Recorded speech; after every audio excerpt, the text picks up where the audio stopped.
उस रात में काफ़ी मतलब बहुत नर्वस था। अच्छा। तो मेरे फादर साहब 1 मार्च को उनका देहांत हो गया, एक्सपायर हो गए। और उसमें जो सिलेक्शन का परसेंटेज है वो बहुत बहुत बहुत बहुत कम है। एक चीज़ जो मैंने मतलब महसूस की, फील की, और इससे जुड़े भी रहना पड़ेगा। क्या? और आपकी जो पहली सैलरी है वो अराउंड 70,000 के आसपास होगी और उसके बाद आप अपना फिर पूरा जीवन बेशक यूपीएससी में खपा दीजिए, उसमें कोई दिक्कत नहीं है। मेरे प्यारे बच्चों, आप सभी को नमस्कार। आप सभी का स्वागत है इस वीडियो में। और आप जानते हैं कि पूरे भारत में इस समय अगर किसी स्टेट की पुलिस का खौफ है तो वो यूपी पुलिस का खौफ है।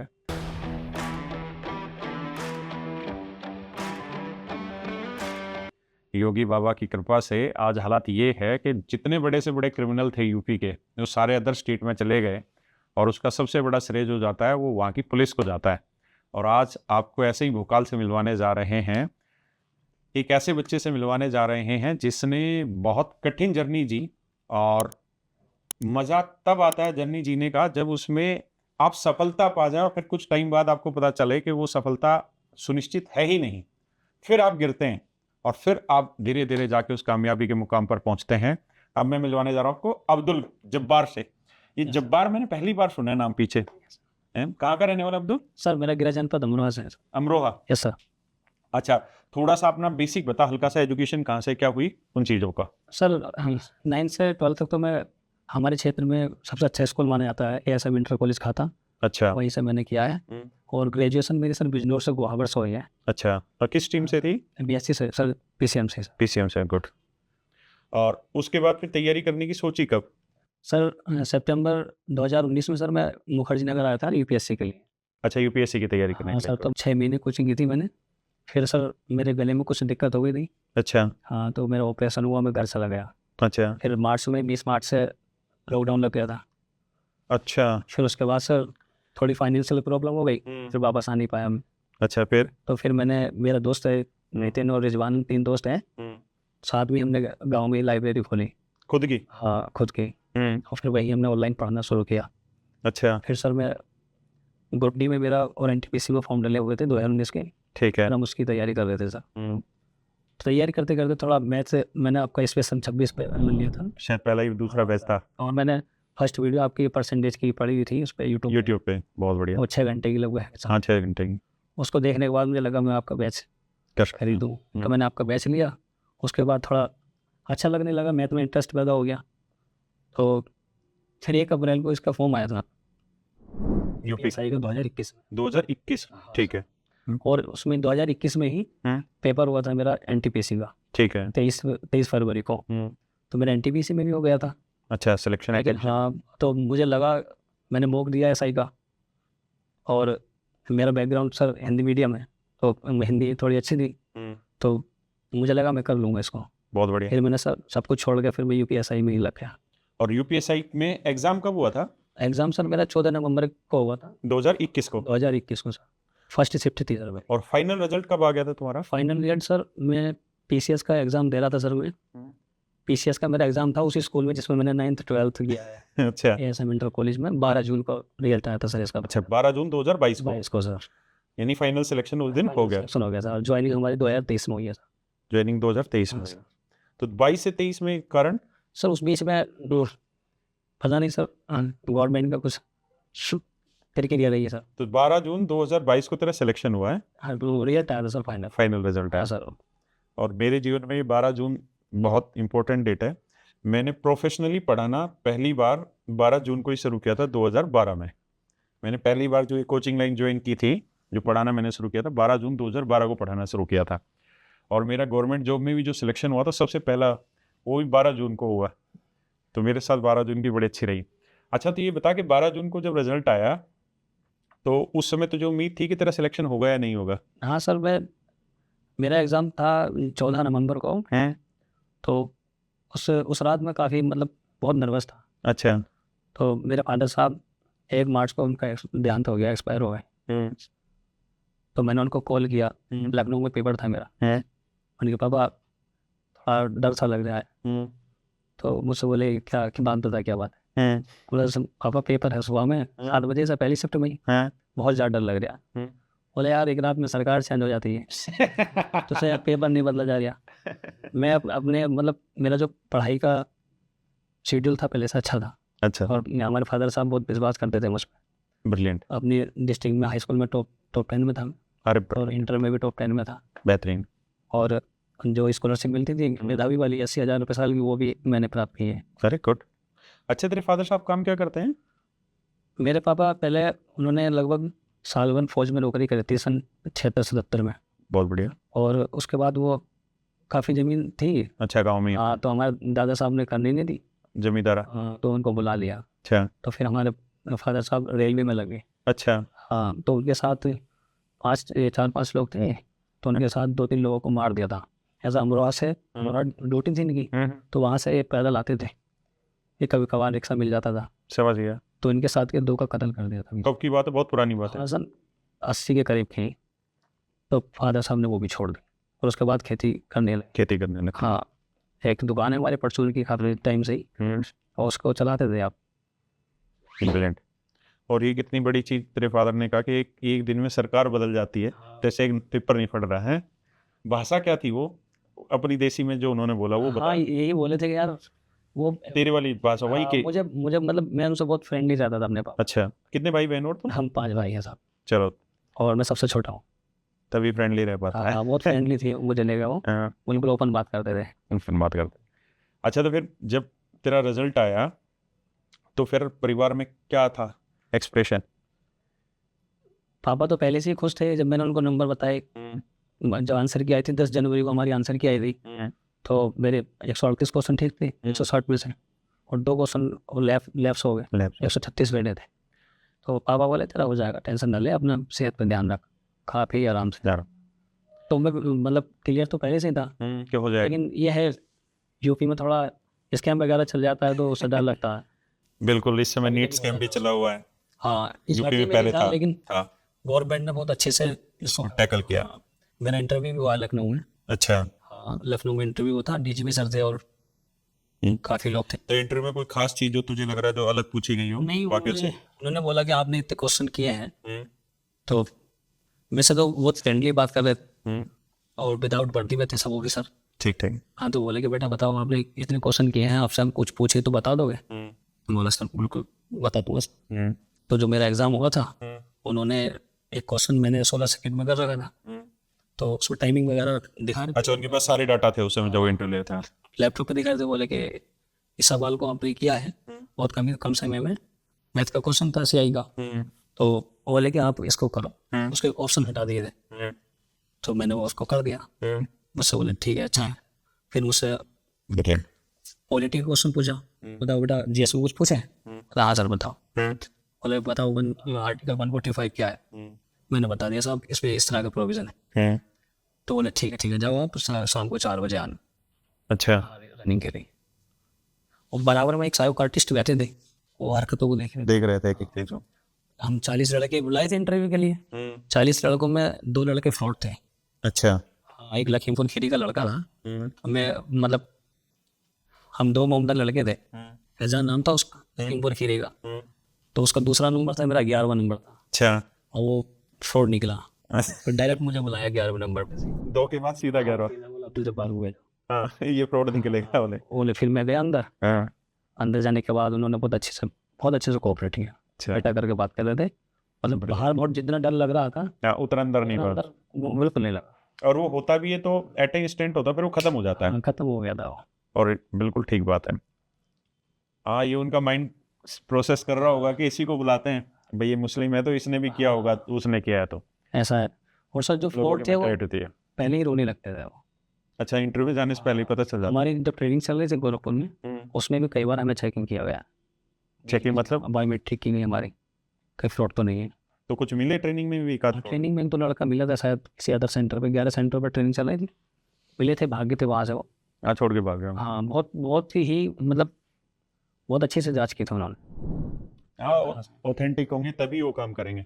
और तेरे लिए अच्छी चीज़ ये रही कि तू बात तक जुड़ा रहा अपनी पढ़ाई से। अदरवाइज आज के टाइम में क्या हो कि अब 6 महीने पढ़ाई छोड़ दो तो चीज़ें भूल जाता है आदमी। चीज़ें रिवाइज नहीं कर पाता। और तो इंटरव्यू में उसको सीआई वाले क्वेश्चन को कर गया, तो ये इसीलिए हो पाया क्योंकि तू जुड़ा हुआ था अपनी पढ़ाई से। अच्छा, जब ट्रेनिंग हुई थी, कितने टाइम की ट्रेनिंग चली तुम्हारी? 1 साल की ट्रेनिंग हुई सर। तो 1 साल में पढ़ाई और फिजिकल दोनों था? दोनों ही था सर। उसके बाद फिर तुम्हारा थाने में डाल दिया प्रोविशन के लिए, और अभी कहाँ पे? अब इस टाइम एटा में पोस्टिंग। भी हमारा एक प्रशिक्षण चलेगा अभी 1 साल। कितने दिन हो गए तुझे एटा में आए हुए अभी? एटा में सर 16 मार्च को उपयोग हो गए थे सर। अच्छा, 16 मार्च। हाँ सर। तो अभी कोई केस तो नहीं दिया होगा हैंडल करने के लिए फुल्ली? नहीं अभी नहीं, मेरी तो सर 3 महीने ट्रेनिंग एक्स्ट्रा बढ़ गई थी। क्यों? जो फादर साहब अच्छा, फादर साहब 1 मार्च को, तभी टाइपिंग का टेस्ट था हमारा, एग्जाम सब पास करने होते ही, तो सर मैं थोड़ा ज़्यादा मतलब कर नहीं पाया टाइपिंग में, माइंड अपसेट हो गया। अच्छा, तो फिर वो आगे ले जाना पड़ा कुछ तुझे छुट्टी टाइम? भी नहीं मिली सर। 3 महीने बाद पापा के कवर पे गया, उत्तरी। खत्म हुए थे, मुझे उन्हें बेचारा भी नहीं मैं। तो फिर 1-2 दिन के लिए भी नहीं भेजा उन्होंने? कारण या देते ही नहीं है ट्रेनिंग में? ट्रेनिंग के टाइम ट्रेनिंग में थोड़ा सा, खैर बहुत सारे हिस्से होते हैं चीज़ों के। एक आदमी को इतना बोल्ड बनाना होता है पुलिस वाले को, तो कि वो हर चीज़ को, हर सिचुएशन को देख सके और टैकल भी कर सके। और ये आम आदमी में और पुलिस में यही डिफरेंस है कि वो सिचुएशन को टैकल कर पाए, तो शायद वो सोच रही होगी, पर भगवान सब ठीक करता है। और इसके फादर साहब आज बहुत खुश होंगे कि अल्टीमेटली वो जिस परिणाम को चाहते थे वो परिणाम उनके बच्चे ने वो ला के दिया और वो कामयाबी मिली। कई बार किस्मत को कुछ निर्धारित करना होता है और वो उसी चीज़ को निर्धारित कर रही होती है, लेकिन आपका काम मन मजबूत करके आगे बढ़ने का ही है ना? जी सर। और बहुत ज़रूरी है आप जैसे बच्चों को कुछ साबित करके दिखाना, सिद्ध करके दिखाना, ताकि कुछ लोग जो थोड़ा सा गलत अपना आचरण पहले से डिसाइड करे बैठे रहते हैं, चीज़ों को पहले से कुछ सोच लेते हैं, उनको शायद एक सबक मिले और शायद वो भी जीवन में कुछ अच्छा कर पाएँ किसी के लिए। अच्छा, तब ये बता कि ट्रेनिंग में तेरा कोई खास एक्सपीरियंस रहा इस घटना के अलावा जो तू बताना चाहे हमें? हाँ सर, एक चीज़ जो मैंने मतलब महसूस की, फील की, और इससे जुड़े भी रहना पड़ेगा। क्या? सर एक तो टाइमिंग की मतलब पाबंदी बहुत होती है, और डिसिप्लिन डालना होता है। पड़ेगा आपको बहुत ज़्यादा। सुबह 5 बजे उठना है तो उठना है, चाहे आपका बुखार आ जाए। डंडे ही पड़ते थे? हाँ सर, मतलब पनिशमेंट होते थे अगर आप अच्छा। जाते हो तो। कुछ भी हुआ है, अगर आपको काउंटिंग हो रही है, आपको जाना ही है। जाना ही। रोल कॉल बोलते हैं दिल्ली पुलिस में, तो आप नहीं ऐसा होता है, रोल कॉल शाम के टाइम की जो करते हैं, रोल कॉल कर दें किसी भी टाइम रात को, ये देख लेते हैं कोई लड़का भाग तो नहीं गया है, गायब तो नहीं हो रहा रात को। या हाँ कहीं गया चला तो नहीं गया है, तो अल्टीमेटली मतलब बिना बताया। और तुम्हारे सेंटर में कितने बच्चे थे जो ट्रेनिंग कर रहे थे? हम 534 के करीब थे, 532 लड़के थे सर। अच्छा, जो तुम ट्रेनिंग और पे 532 में से 523 बचे थे। बाकी सर जो सीजीएल छोड़ के आए थे फिर दोबारा सीजीएल में सीजीएल में चले गए, और जो कुछ लेखपाल छोड़ गए तो लेखपाल में चले, मतलब जो छोड़ गए थे वो चलेंगे, रेलवे में हो गया था किसी का किसी का। अच्छा, तो तुझे जो कामयाबी मिली और तेरा जो वो इंस्टेंट है, मुझे वो बता। देखो, एक तो बहुत सारे बच्चों के मन में ही रहता है, और शायद ये बच्चा और अच्छे से डिफाइन करेगा उस बात को, कि यूपीएससी जो एग्ज़ाम है ना, वो अपने आप में बहुत टफ एग्ज़ाम है, और उसमें जो सिलेक्शन का परसेंटेज है वो बहुत बहुत बहुत बहुत कम है। लेकिन अब पिछले 2 साल से मैं देख रहा हूँ, अब तो फिर से वो क्रेज डाउन हो गया कि बहुत सारे बच्चे एक ही धुन में लगे पड़े हैं, रीलों को देखते हैं, फिल्म देखते हैं, 12 फेल मूवी देखी, रीलें देखी, अपने एक्चुअल ग्राउंड को, अपने एक्चुअल बेसिक को नहीं समझते और सीधा यूपीएससी के दंगल में कूद पड़ते हैं। मेरा कहना ये है कि ये जो वक्त है ना आप लोगों के पास, जो 3-4 साल का जो स्टूडेंटशिप का टाइम है ग्रेजुएशन के बाद, ये वक्त इतना ज़रूरी है कि आपकी जो स्टेप हो वो बहुत कॉन्क्रीट स्टेप हो, और उस कॉन्क्रीट स्टेप को अगर आप करना चाह रहे हैं तो एक पड़ाव आपका उसमें सरकारी नौकरी का हो सकता है एसएससी, ये हो सकता है कोई भी ऑफिसर ग्रेड की पोस्ट एसएससी के थ्रू होती है या किसी स्टेट के थ्रू। कारण क्या है, जैसे अभी मैं एसएससी की बात करूं तो आज जैसे 25 जून है, 25 जून को एसएससी का नोटिफिकेशन आया और 17,700 वैकेंसी है। आप विश्वास मानिए कि अगर आपने थोड़ी सी भी तैयारी ठीक से की होगी ना तो आपका सिलेक्शन हो जाएगा, और आपकी जो पहली सैलरी है वो अराउंड 70,000 के आसपास होगी। दूसरा, बहुत सारी ऐसी पोस्टें हैं जिनमें आगे पढ़ाई भी कंटिन्यू करते रहेंगे तो आपको प्रॉपर टाइम भी मिलेगा, आपको पैसा भी मिलता रहेगा, टाइम भी मिलता रहेगा, और आप में वो जो डिप्रेशन की स्टेज आती है वो भी बंद हो जाएगी वहां से। आप यूपीएससी जरूर ट्राई करिए, लेकिन यूपीएससी एक इतना बड़ा अंधा कुआं है जिसमें लाखों बच्चों का जीवन खराब हो रहा है। वो अपने पोटेंशियल को शुरुआत में समझते नहीं, और ये इतना अंधा कुआं इसलिए कि एक बार आप अंदर चले गए ना तो या तो आप 1-2 महीने में बाहर आ जाएंगे, या फिर आप बाहर आएंगे ही नहीं। उस कुएं में लगातार आप घूमते रहेंगे, घूमते रहेंगे, घूमते रहेंगे, क्योंकि फिर ये लगेगा कि मैंने इतना वक्त दे दिया तो मैं क्यों छोड़ूं। तो मेरी आप सब लोगों से रिक्वेस्ट है, 6 महीने मन करके एसएससी जैसे एग्जाम की तैयारी कर लीजिए। अपने जीवन के 6 महीने तरीके से यहाँ दे दीजिए। जितनी मेहनत आप यूपीएससी के लिए करते हैं ना, जिस डेडिकेशन से, उसका मात्र 10% डेडिकेशन के साथ आप एसएससी को कर लेंगे सिर्फ 6 महीने के लिए। तो मेरे बच्चे, आपके पास एक बेहतरीन सरकारी नौकरी होगी और उसके बाद आप अपना फिर पूरा जीवन बेशक यूपीएससी में खपा दीजिए, उसमें कोई दिक्कत नहीं है, क्योंकि वो आपको हमेशा ही एक ऐसा स्टेप लाके देगा जहां पर आप खड़े होंगे, उससे नीचे आपको कभी नहीं गिरने देगा। इसलिए कोशिश करिए कि यूपीएससी में जाने की बजाय शुरुआत में ये किया जाए। रीलें आपका यूपीएससी में सिलेक्शन नहीं कराएगी। 12th फेल मूवी देख के आप मोटिवेट हो रहे हैं, वो यूपीएससी में सिलेक्शन नहीं कराएगी। या और राजकुमार राव की मूवी देख के आपका सिलेक्शन नहीं होगा। यूपीएससी बहुत डिफिकल्ट जॉब है ना। और ऐसा नहीं है कि यूपीएससी 6 महीने में या साल भर में क्रैक होगी। मेरे हिसाब से तो आज तक किसी बच्चे की साल भर में क्रैक हुई नहीं है और आने वाले वक्त में होगी नहीं। तो एक तूने वो पॉइंट बताया कि हम यूपीएससी की तैयारी छोड़ी, फिर उसके बाद और गांव में गए और वो लाइब्रेरी तुमने करी, उस लाइब्रेरी की कहानी बताओ, क्या है? ऐसा था सर, जब मैं मुखर्जी नगर में था यूपीएससी की तैयारी कर रहा था। तो तीनों ही तो दोस्त थे यहाँ पे जो तुम थे? नहीं, वो दोस्त मेरे घर पे थे। अच्छा, गांव में मैं थे। और मेरा भतीजा है हाँ। नाजिम। नाजिम। हाँ, वो एसएससी की तैयारी कर रहा था। अच्छा अच्छा, तू छोड़ के घर चला गया? यूपीएससी की कर रहा था। हाँ तो घर में थोड़ी प्रॉब्लम हो गई थी, हाँ, फाइनेंशियल दिक्कत होने लगी। बिल्कुल। तो मुझे ऐसा लगा शायद कुछ अलग करना चाहिए। और यही मैं एग्जैक्टली अभी कह रहा था कि यूपीएससी है ना, 6 महीने का काम नहीं है, 6 साल लगते हैं बच्चों को। और 6 साल के लिए फाइनेंशियल स्टेबिलिटी घर वालों की तरफ से लगातार मिलता रहे, बड़ा मुश्किल हो जाता है। फिर यहाँ एक भैया रहते थे, उनका वो जाट बिरादरी से ही है, यहाँ हमारे पास के थे। अच्छा। लेकिन उनका 6-7 साल में नंबर आया था जेई इस टाइम दिल्ली में। अच्छा। 5 रैंक आए थे उनके ऑल इंडिया जेई में ना? हाँ। तो वो भैया थे, उन दीपावली का दिन था और मैं घर से भाग आया था। अच्छा। मतलब घर वालों से लड़ के भाग गया था। पीजी में रह रहे थे हम दोनों, बराबर वाले रूम में वही थे भैया और मैं था, बाकी सब पीजी खाली था। अच्छा। दीपावली का दिन था, समझ गया, सब खाली थे। तो मैं रो रहा था कमरे में बैठा हुआ, मतलब क्या करूँ, पैसे भी नहीं है यार, यूपीएससी करने को कैसे करें। सच बात है। तो बराबर वाले जो भैया रूम में लेटे थे, तो आए उठ के बोले क्या हुआ जब बार, तो मेरे को लेके गए, बैठाया, उससे बोले कुछ पिएगा? बोला ना सर मैं पीता नहीं। बोले काम घर के बाद बता मेरी क्या बात है। फिर उनको मैंने बताया सारी चीज़ें, तो मुझसे बोले यार ये सभी की चीज़ में होता था कि एक बात याद रखनी। एक श्लोक बताया था उन्होंने, क्या?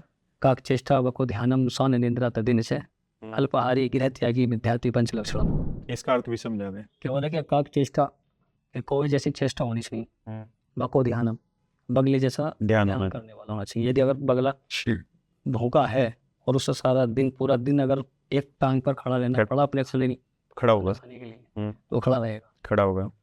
स्वान निंद्रा, कुत्ते जैसी नींद रहने वाला, मतलब अगर बराबर सबको निकल जाए वो तुरंत खड़ा हो गया। नीचे अल्पहारी, कम खाने वाला, कम खा, गृह त्यागी, घर का त्याग करने वाला, विद्यार्थी पंच लक्षण, विद्यार्थी के 5 लक्षण होते हैं।